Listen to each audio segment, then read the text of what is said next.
Welcome to the Exec Exchange, 15-minute podcast in which a leader from the water sector shares a story to inspire, educate and inform other water sector leaders from around the globe. My name is Piers Clark and my guest today is Lina Ong Chiew Yin, the Senior Manager in Corporate Planning at Indah Water Konsortium in Malaysia. Lina, wonderful to have you join me. Thank you, Piers. Pleasure to be here as well. We always start by trying to learn a little bit about our interviewee. So tell me, how did you get into the role you're in today? Where did your journey start? Okay. One thing unique about me, I studied the Malay language, graduated in Malay language. But throughout my career, I started with change management and strategy in Malaysia airports. I was with Malaysia airports and aviation industry. And then I moved on to water sector with Red Hill Utilities. And then I moved on to Indah Water.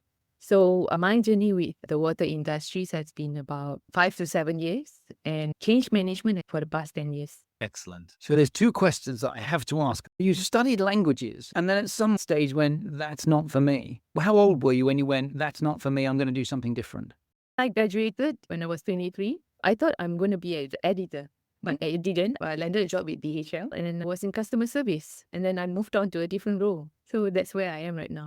You went into infrastructure with airports and you've stayed in infrastructure because water and wastewater is obviously infrastructure. Did you consciously make that decision? Was it, I want to stay in infrastructure, I'm going to go from airports to water, or was it simply that the opportunity came up?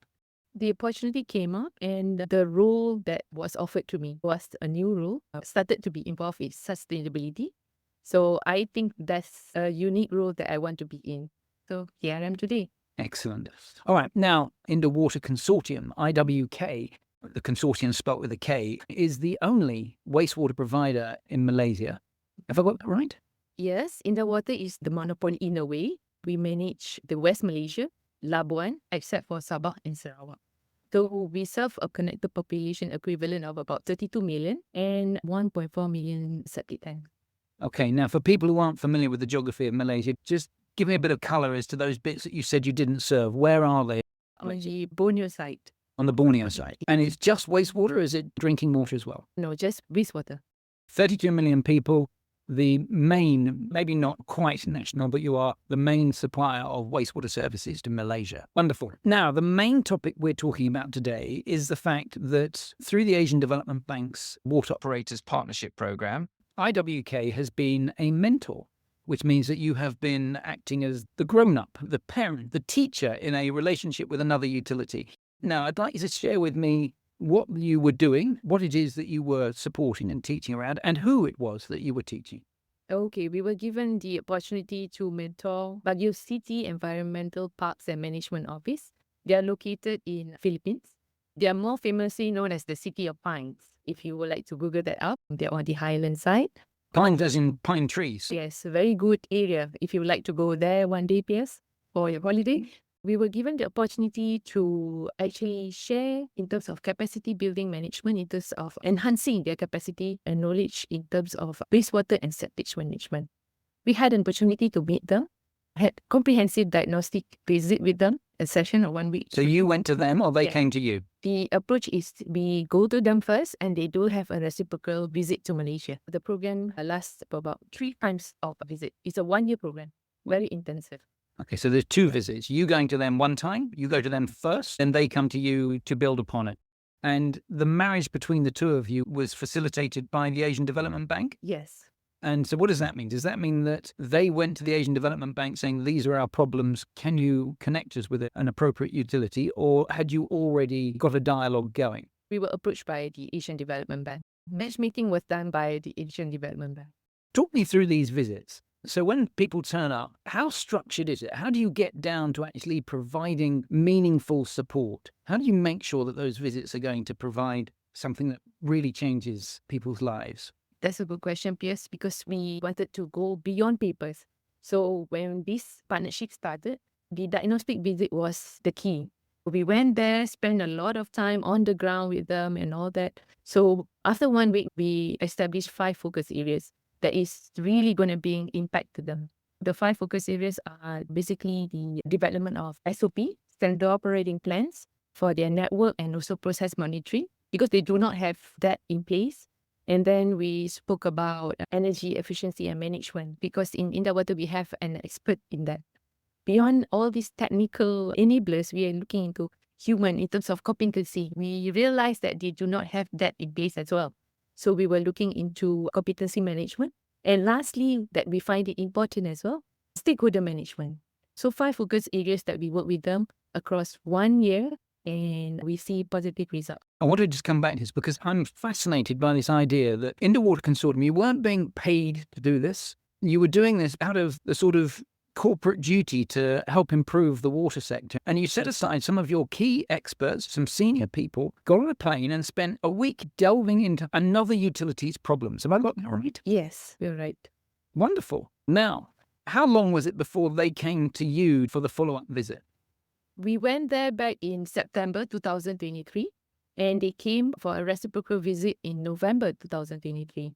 So they came, and I think they gained a lot of knowledge. They get to see on the ground, so they understand that, hey, this is what we can do as well. They do not have that before this. It's very meaningful exchange. And Indah Water being 31 years in the industry, I believe that we have that vast knowledge that we can share with the rest. So there's no point keeping this, and let's share this across, especially around the same region, to make sure that everybody work together. How confident are you that the things you shared with them, they will have adopted and changed how they're behaving? How confident are you that it was meaningful? I think it was pretty good impact because they see the importance of having SOPs. They see the importance of having good health and safety practices. One incident I share with you, Piers, they do not have the right PPE. So we had that, and we brought to them, and we showed that it's very important when you manage that stage, you need to have health and safety. For them, they were using gloves, I hope. Not really, actually. So it's a good practice that we went, they say, oh, this is needed. So they started wearing those, even though they have guidelines and all those. And was that about education, or was that about just not having access to the right resources? Educational. They do have, but the practice is not there. And yet they must have been hungry to learn. They wanted to be part of the program. Means that they obviously knew that they needed to learn from a more experienced utility. Actually, sharing knowledge with a utility that wants to learn is much easier than sharing one with who does not want to do. So has the relationship lasted? Are you still in contact with the people? Yeah, we came in through a matchmaking, and we came out being friends. Okay, as a close friends, because we built a very good relationship with them. Off and on, we say hello, how are you doing, and all those. And I believe that whatever that we have imparted to them, they have been practicing it. So we help them to establish certain things that is basic. We learn that through the hard way, that this is important, you know. So when we share it with them, they see the importance of it. And I believe that they are doing it right now because the SOPs that we built, they are following it too. Excellent. Now, it sounds like this was just a one-way flow of learning and information. Is that right? Or did you feel that you gained anything back that would help IWK? As a company, we did as well. There are certain things that we share with them. For example, when we were on the ground with them, hey, this works with us, but we have to pivot a little bit when it comes to them. So we are learning as well, and how we bring whatever things that we pivot, we brought back to us, to our team, and say, oh, if this situation happens, this is what we can do in the future. So we are also still learning. And I assume that the staff inside IWK knew that you were doing this mentoring program, and it was something that made them corporately proud. It made people go, this is the sort of organization I want to work with. I want to work with a world-leading organization that shares its learning. Is that right? Were people aware of the mentoring program?